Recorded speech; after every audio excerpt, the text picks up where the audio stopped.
یہ گاڑی کس طرف لے کر جا رہے ہیں شاہ لالا؟ حیا نے اپنی کلائی پر بندھی گھڑی دیکھتے ہوئے بے چینی سے پوچھا۔ شاہ خان جو خاموشی سے گاڑی ڈرائیو کر رہا تھا اس کے سوال پر مزید تنک گیا۔ خاموشی کے ساتھ بیٹھی رہو۔ اس کا لہجہ برف کی طرح سرد اور سپاٹ تھا۔ حیا نے حیرت سے اسے دیکھا۔ شاہ نے گاڑی کی رفتار تیز کرتے ہوئے غصے سے کہا، ابھی پتہ چل جائے گا تمہیں کہ کہاں لے کر جا رہا ہوں، اتنا شور مچانے کی ضرورت نہیں ہے۔ شاہ کی یہ بات سنتے ہی وہ خاموشی کے ساتھ بیٹھ گئی تھی۔ اس کے دل میں انجانا سا خوف بیٹھنے لگا تھا۔ یہ وہ شاہ لالا نہیں تھا جسے وہ بچپن سے جانتے تھے۔ وہ شاہ جو اس کے بابا کا منہ بولا بیٹا تھا، جو ہمیشہ اس سے عزت اور شفقت سے پیش آتا تھا۔ آج اس کے لہجے میں ایسی کرختگی اور لا تعلقی تھی کہ حیا کا دل ڈوبنے لگا۔ تھوڑی ہی دیر کے بعد اس نے گاڑی شہر سے باہر ایک ویران سے مگر عالیشان فارم ہاؤس کے اندر لے جا کر روکی تھی۔ یہ آپ مجھے کہاں لے کر آئے ہیں شاہ لالا؟ وہ خوف سے بولی جب شاہ نے گاڑی سے اتر کر اس کا دروازہ کھولا اور اسے باہر نکلنے کا اشارہ کیا۔ اس سے پہلے کہ وہ مزید کچھ کہتی، شاہ نے اس کا بازو مضبوطی سے پکڑا اور اسے کھینچتا وہ اندر کی جانب لے جانے لگا۔ لالا چھوڑے، مجھے درد ہو رہا ہے، وہ چیخی۔ وہ بغیر کچھ کہے اسے ایک بڑے سے کمرے میں دھکیلتے ہوئے دروازہ باہر سے بند کر گیا۔ دروازہ کھولیں شاہ لالا، آپ ایسا کیوں کر رہے ہیں؟ میرے ساتھ کیا کیا ہے میں نے؟ وہ دروازہ پیٹتے ہوئے چلائی، لیکن باہر مکمل خاموشی تھی۔ وہ تھک کر دروازے سے ہی ٹیک لگا کر بیٹھ گئی اور گھٹنوں میں سر دیے پھوٹ پھوٹ کر رونے لگی۔ اسے سمجھ نہیں آ رہا تھا کہ جو انسان اس کی حفاظت کی قسمیں کھاتا تھا وہی آج اسے اس طرح قید کیوں کر گیا ہے۔ تھوڑی ہی دیر کے بعد دروازہ کھلنے کی آواز آئی۔ حیا نے آنسو سے بھری آنکھوں سے سر اٹھایا اور فوراً اٹھ کر کھڑی ہوئی۔ وہ دروازے کی طرف بھاگی، لیکن شاہ کے ساتھ ایک ملازمہ بھی تھی جس کے ہاتھ میں بھاری کامدار سرخ رنگ کا جوڑا تھا۔ شاہ دروازے میں کھڑا سرد نظروں سے حیا کو دیکھ رہا تھا۔ یہ کپڑے پہنو اور تیار ہو جاؤ، اس نے حکم دیا۔ حیا نے نہ سمجھی سے اس لباس کو دیکھا۔ یہ کس لیے ہے شاہ لالا؟ نکاح ہے تمہارا۔ حیا کو لگا جیسے کسی نے اس کے پیروں تلے سے زمین کھینچ لی ہو۔ نکاح؟ میرا؟ کیا ہو گیا ہے آپ کو؟ آپ ہوش میں تو ہیں؟ وہ چیخی۔ چلے مجھے چھوڑ کر آئیں گھر۔ آپ اچھی طرح سے جانتے ہیں بابا جان کو، وہ غصہ ہوں گے، وہ پریشان ہو جاتے ہیں اگر میں جلدی گھر نہ پہنچوں تو۔ پھر اسے جیسے کچھ یاد آیا، وہ تنبیہی انداز میں بولی، اور آپ اچھی طرح سے جانتے ہیں کہ آپ کو بھی ڈانٹ پڑ جائے گی بابا سے۔ اس کی بات سنتے ہی شاہ کے چہرے پر ایک زہریلی مسکراہٹ آئی۔ اس نے آگے بڑھ کر اس کا بازو تھامتے ہوئے اسے کمرے میں دوبارہ سے دھکیلا۔ خاموشی کے ساتھ یہ لباس پہن لو، وہ دھاڑا۔ نہیں تو مجھے اپنا طریقہ آزمانا آتا ہے۔ اس سے پہلے کہ حیا جواب دیتی وہ ملازموں کو اندر بھیج کر دروازہ پھر سے بند کر گیا۔ حیا لرزتے ہوئے صوفے پر گر گئی۔ وہ حیا افنان شاہ تھی، سلیمان شاہ کی پوتی اور شاہ افنان کی اکلوتی بیٹی۔ اس کا باپ افنان شاہ اپنے شہر کا بہت بڑا بزنس مین تھا جو اپنے بزنس کی راہ میں آنے والی ایک رکاوٹ کو دور کرنے میں ایک منٹ نہیں لگاتا تھا۔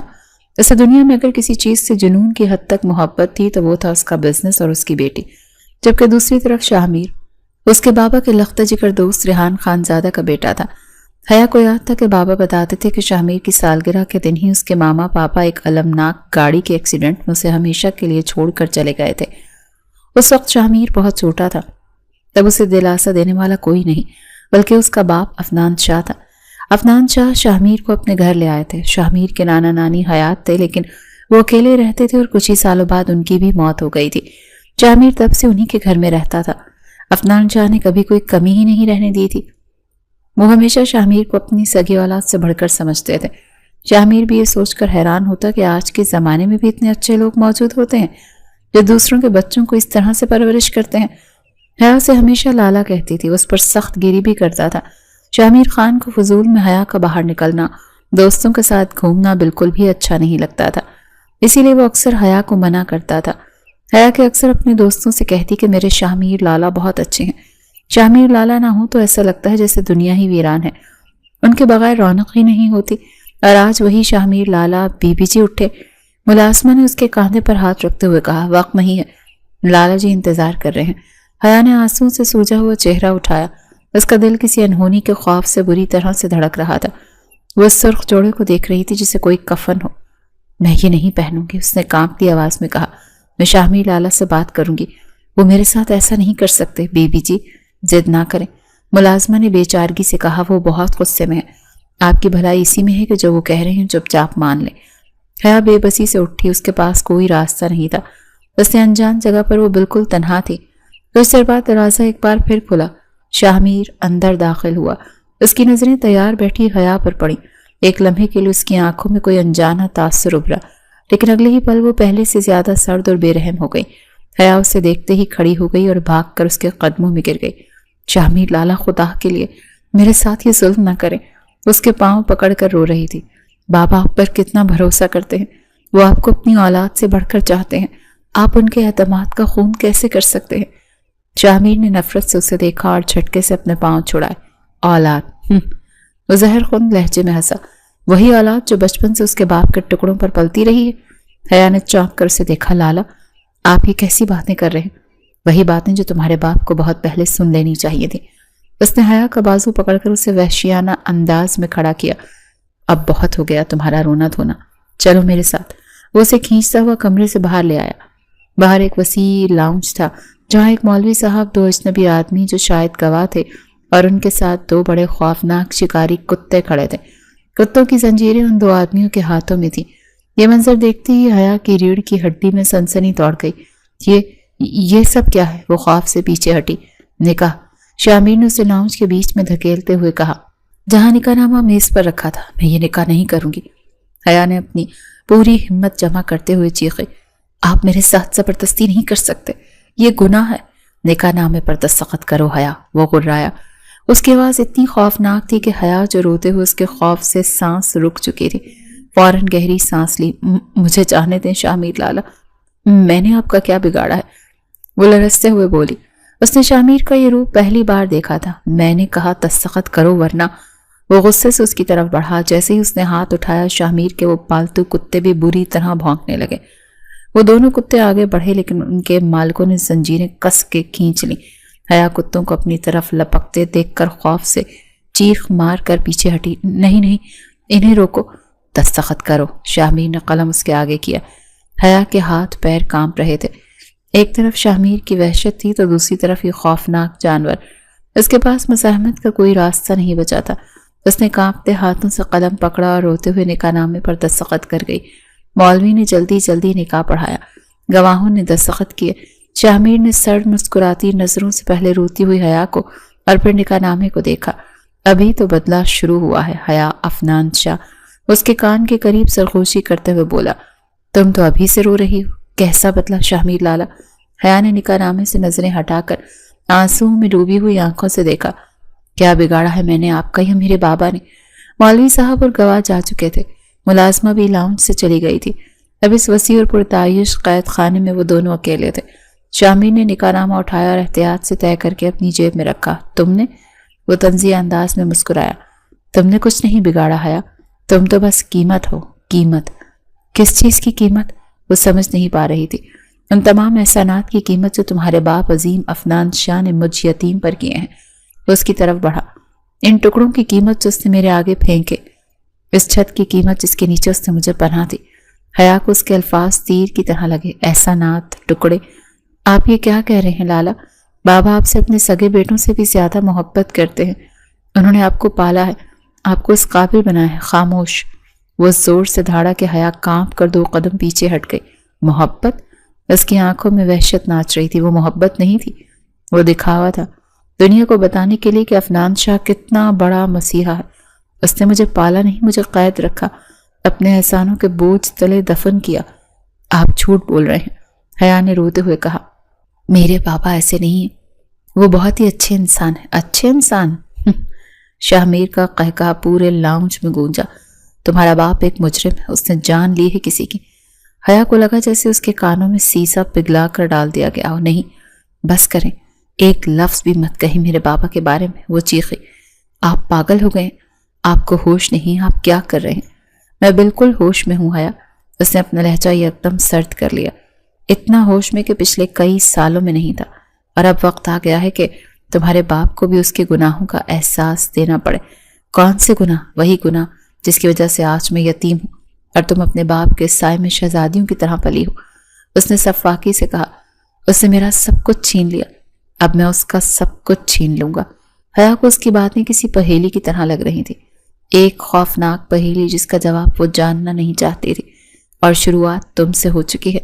اس نے اپنی جیب سے نکاح نامہ نکال کر اس کے چہرے کے سامنے لہرایا۔ میں اس نکاح کو نہیں مانتی، وہ نفرت سے بولی۔ یہ زبردستی ہے، یہ ظلم ہے۔ تم مانو یا نہ مانو، شاہ میر نے کاندھے اچکائے، شرعی لحاظ سے تم میری بیوی ہو، میری ملکیت، اور اب میں تمہیں خود چھوڑ کر آؤں گا۔ حیا نے حیرت سے دیکھا۔ کیا مطلب؟ آپ مجھے گھر چھوڑ کر آئیں گے؟ اس کے دل میں امید کی ایک ننھی سی کرن جاگی۔ ہاں۔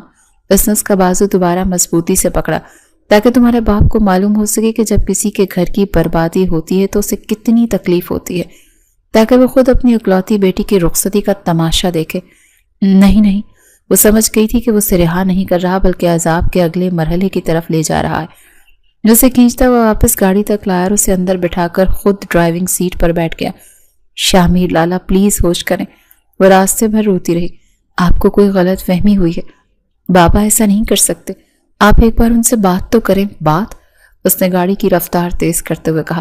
اب بات نہیں ہوگی حیا، اب صرف حساب ہوگا۔ گاڑی اسی حویلی کے سامنے جا کر رکی جہاں اس نے اپنا بچپن اور جوانی گزاری تھی، وہی گھر جسے وہ اپنا سمجھتا تھا، لیکن آج وہ اس گھر کو ہمیشہ کے لیے خیر آباد کہنے کے لیے آیا تھا۔ بدلے کا وقت آ چکا تھا۔ اس نے حیا کا ہاتھ پکڑتے ہوئے اسے گاڑی سے اتارا۔ بابا! حیا اسے دیکھتے ہی گیٹ کی طرف بھاگی، لیکن شاہ میر نے اسے پکڑ لیا۔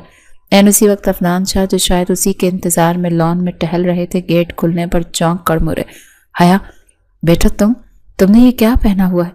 عفنان شاہ نے اپنی بیٹی کو سرخ روسی لباس میں آنسوں سے بھیگے چہرے کے ساتھ دیکھ کر حیرت اور پریشانی سے پوچھا۔ بابا!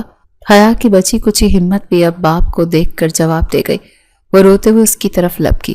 بابا دیکھیں نا، شاہ-میر لالا نے… اس سے پہلے وہ اپنا جملہ مکمل کرتی شاہ-میر نے اسے ایک جھٹکے سے واپس اپنی طرف کھینچا۔ چپ! ایک لفظ بھی اور نہیں۔ یہ منظر دیکھ کر عفنان شاہ کا خون کھول اٹھا۔ شاہ-میر! وہ غصے سے دھاڑے۔ تمہاری ہمت کیسے ہوئی میری بیٹی کا ہاتھ اس طرح سے پکڑنے کی؟ اور یہ کیا بدتمیزی ہے؟ میں تم سے کچھ پوچھ رہا ہوں۔ شاہ-میر نے ایک سرد قہقہ لگایا۔ بدتمیزی؟ بدتمیزی تو آپ نے شروع کی تھی عفنان شاہ۔ اس نے عفنان شاہ کی طرف دیکھا جو اس کی بے باکی پر ششتر کھڑے تھے۔ عفنان شاہ نے خود کو سنبھالا۔ دیکھو شاہ-میر، جو بھی بات ہے اندر آ کر آ جاؤ، لنچ ایک ساتھ کرتے ہیں۔ انہوں نے ماحول کو پرسکون کرنے کی کوشش کی۔ میں لنچ کرنے نہیں آیا، شاہ-میر کا لہجہ سپاٹ تھا۔ تو پھر؟ عفنان شاہ نے بے چینی سے حیا کو دیکھا جو سسکیاں لے رہی تھی۔ اور یہ حیا نے کیا پہنا ہے؟ آخر معاملہ کیا ہے؟ تم اسے کہاں لے گئے تھے؟ میں آپ کو بتانے آیا ہوں۔ شاہ-میر نے اپنی نظریں عفنان شاہ کے چہرے پر گاڑ دیں کہ جلد ہی آپ سے آپ کی امانت واپس لینے آؤں گا۔ کیا مطلب ہے تمہارا؟ عفنان شاہ ایک دم بوکھلا گئے۔ کون سی امانت؟ فکر مند ہونے کی کوئی ضرورت نہیں۔ شاہ-میر نے طنزیہ مسکراہٹ کے ساتھ حیا کو آگے کیا۔ یہ رہی میری امانت۔ پھر اس نے وہ دھماکہ کیا جس کے لیے وہ آیا تھا۔ آپ کی بیٹی نے مجھ سے نکاح کر لیا ہے۔ ایک لمحے کے لیے وہاں مکمل سناٹا چھا گیا۔ عفنان شاہ کو لگا جیسے انہوں نے غلط سنا ہے۔ حیا کی ماں ثریا بیگم جو شور سن کر باہر آنے لگی تھی وہیں دہلیز پر ساکت ہو گئی۔ نہیں بابا! حیا پوری قوت سے چیخی۔ شاہ-میر جھوٹ کہہ رہے، انہوں نے زبردستی مجھ سے نکاح کیا ہے۔ مجھے فارم ہاؤس لے گئے تھے، وہاں کتے تھے۔ وہ ہسٹریائی انداز میں رونے لگی۔ حیا! ثریا بیگم چیخی۔ ہائے اللہ، یہ کیا کہہ رہے ہو شاہ-میر؟ تم نے ہماری بچی کے ساتھ کیوں کیا تم نے یہ شاہ-میر؟ عفنان شاہ شیر کی طرح دھاڑتے اس کی طرف لپکے۔ میں تمہیں زندہ نہیں چھوڑوں گا۔ تمہاری یہ ہمت؟ شاہ-میر نے عفنان شاہ کا ہاتھ ہوا میں ہی روک لیا۔ کیوں؟ اس نے نفرت سے کہا۔ اس لیے کہ آپ کی بیٹی نے خود اپنی مرضی سے مجھ سے نکاح کیا ہے۔ اس نے اپنی جیب پر ہاتھ مارا جہاں نکاح نامہ محفوظ تھا۔ میرے پاس ثبوت ہے۔ عفنان شاہ کا چہرہ غصے اور بے بسی سے سرخ ہو گیا۔ اب آپ بتائیں عفنان شاہ۔ شاہ-میر نے حیا کو دوبارہ اپنی طرف کھینچا۔ کب رخصت کر رہے ہیں اسے میرے ساتھ؟ کبھی بھی نہیں۔ عفنان شاہ چیخے۔ میں اس نکاح کو نہیں مانتا، یہ زبردستی ہے۔ میں ابھی پولیس کو بلاتا ہوں۔ تم نے میری بیٹی کو اغوا کیا ہے تو لو، شاہ-میر نے سکون سے کہا اور مڑ گیا۔ مجھے روک کر دکھائیں۔ وہ حیا کو گھسیٹتا ہوا واپس گاڑی کی طرف بڑھا۔ میں اسے ابھی اور اسی وقت لے کر جاؤں گا۔ نہیں حیا میری بچی۔ ثریا بیگم اس کے آگے پیچھے بھاگیں۔ شاہ-میر خدا کا واسطہ رک جاؤ، ہماری عزت کا تماشا نہ بناؤ۔ عفنان شاہ بھی اس کے پیچھے رک گئے۔ روکو اسے گارڈز، پکڑو اس لڑکے کو۔ لیکن شاہ-میر بہت تیز تھا، اس نے کسی ایک کی نہ سنی۔ حیا کو گاڑی میں دھکیلا، دروازہ لاک کیا اور اس سے پہلے کہ گارڈز گیٹ بند کرتے وہ گاڑی تیز رفتاری سے وہاں سے نکال کر لے گیا۔ حیا روتی رہی، بلکتی رہی، گاڑی کے شیشے پیٹتی رہی۔ لیکن اس نے اس کی ایک نہ سنی۔ اس نے گاڑی اس گھر کی طرف موڑ دی جہاں وہ اپنے ماں باپ کے مرنے سے پہلے رہتے تھے۔ وہ پرانا خاندانی گھر جسے عفنان شاہ نے ہمیشہ بند رکھا تھا۔ وہاں اب کافی تبدیلی آ چکی تھی، لیکن وہ اب یہیں رہنا چاہتا تھا، اپنے ماضی کے ساتھ اور اپنے بدلے کے ساتھ۔ گاڑی ایک پرانی ویران سی حویلی کے سامنے رکی، گرد و غبار میں اٹی، بیلوں نے جس کے در و دیوار کو اپنی لپیٹ میں لے رکھا تھا۔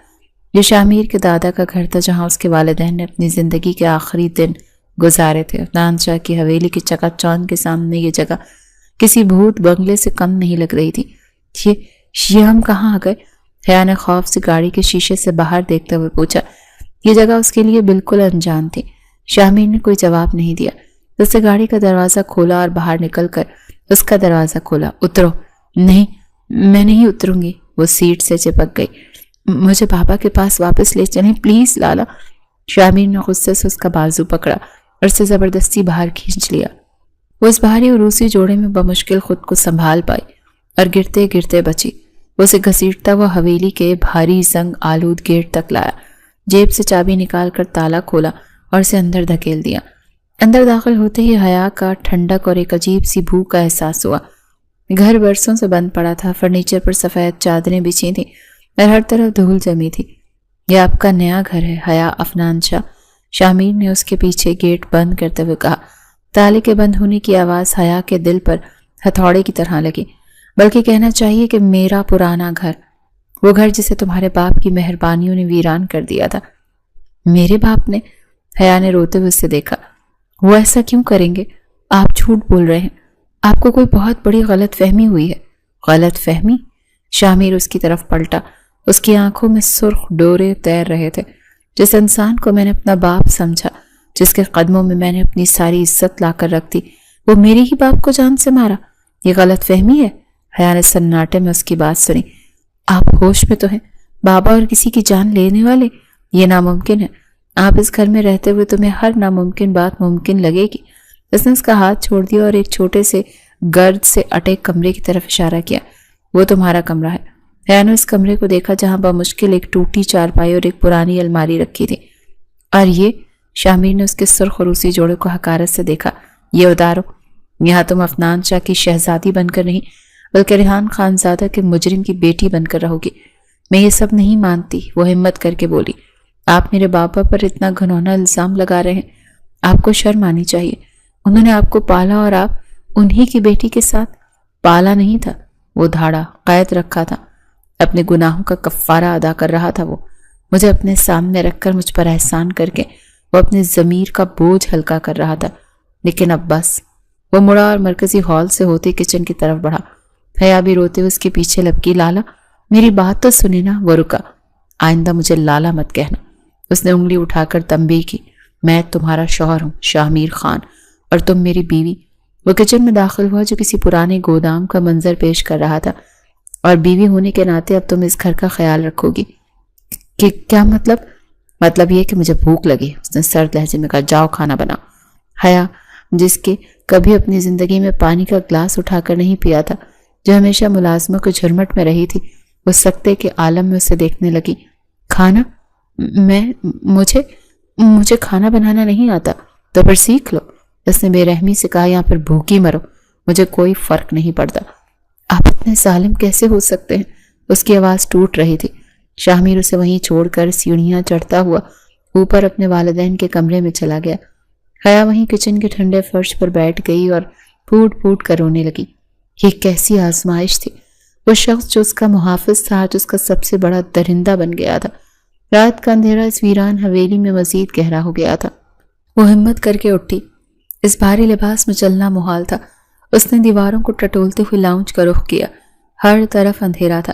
باہر چاند کی مدھم سی روشنی گر آلود کھڑکیوں سے چھن کر اندر آ رہی تھی، جس سے چیزوں کے حولے مزید خوفناک لگ رہے تھے۔ فرنیچر پر پڑی ہوئی سفید چادریں اسے کفن کی طرح محسوس ہو رہی تھیں۔ کوئی ہے یہاں؟ اس نے ڈرتے ڈرتے آواز دی۔ اس کی اپنی آواز ہی حویلی کے سناٹے میں گونج کر پلٹی تو وہ خود ہی ڈر گئی۔ وہ بھاگ کر واپس کچن کی طرف آئی، لیکن پھر رک گئی۔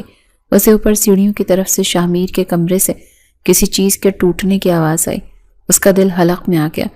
کیا وہ غصے میں چیزیں توڑ رہا تھا؟